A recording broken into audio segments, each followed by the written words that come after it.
అన్నదమ్ముల ప్రేమ. శివపురంలో రామలక్ష్మణులనే అన్నదమ్ములు ఉండేవారు. చిన్నప్పటి నుంచి ఇద్దరూ ఎంతో అన్యోన్యంగా పెరిగారు. తమ్ముడంటే అన్నకు చాలా ప్రేమ, అన్నంటే తమ్ముడికి ఎంతో గౌరవం. ఇద్దరికీ పెళ్ళిళ్ళయ్యాయి. ఆ తర్వాత కొన్నాళ్లకు వాళ్ళ తల్లిదండ్రులు చనిపోయారు. రాముడికి 2 పిల్లలు, లక్ష్మణుడికి పిల్లలు లేరు. రామలక్ష్మణుల భార్యలు తరచూ పోట్లాడుకునేవారు. దాంతో ఇష్టం లేకపోయినా తప్పనిసరి పరిస్థితుల్లో రామలక్ష్మణులు విడిపోవాలని నిశ్చయించుకున్నారు. వారసత్వంగా వచ్చిన 10 ఎకరాల పొలాన్ని చెరో 5 ఎకరాల చొప్పున పంచుకున్నారు.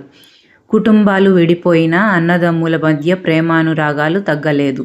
నాకు పిల్లలు లేరు, నా భార్య నేను ఉన్నదాంతో సర్దుకోగలం.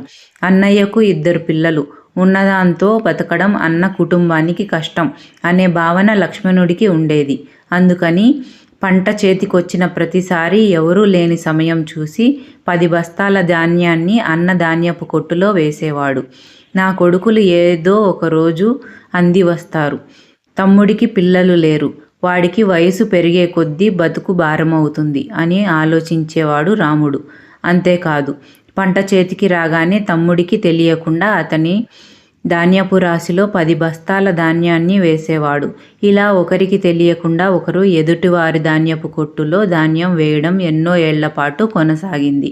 ఒకసారి అన్నదమ్ములిద్దరూ ఒకరి ధాన్యపు కొట్టులో మరొకరు ధాన్యం వేయడానికి వెళ్తూ ఎదురుపడ్డారు. కొన్నేళ్లుగా జరుగుతున్న ఈ విషయం ఇద్దరూ తెలుసుకుని ఆశ్చర్యపోయారు, ఎంతో ఆనందించారు. వారి ప్రేమానురాగాలకు ఊరంతా ముచ్చటపడ్డారు. నీతి: ప్రేమానురాగాలను ఎవరూ విడదీయలేరు. ఈ కథ నుండి మీరు ఏమి నేర్చుకున్నారో కమెంట్ చేసి చెప్పండి.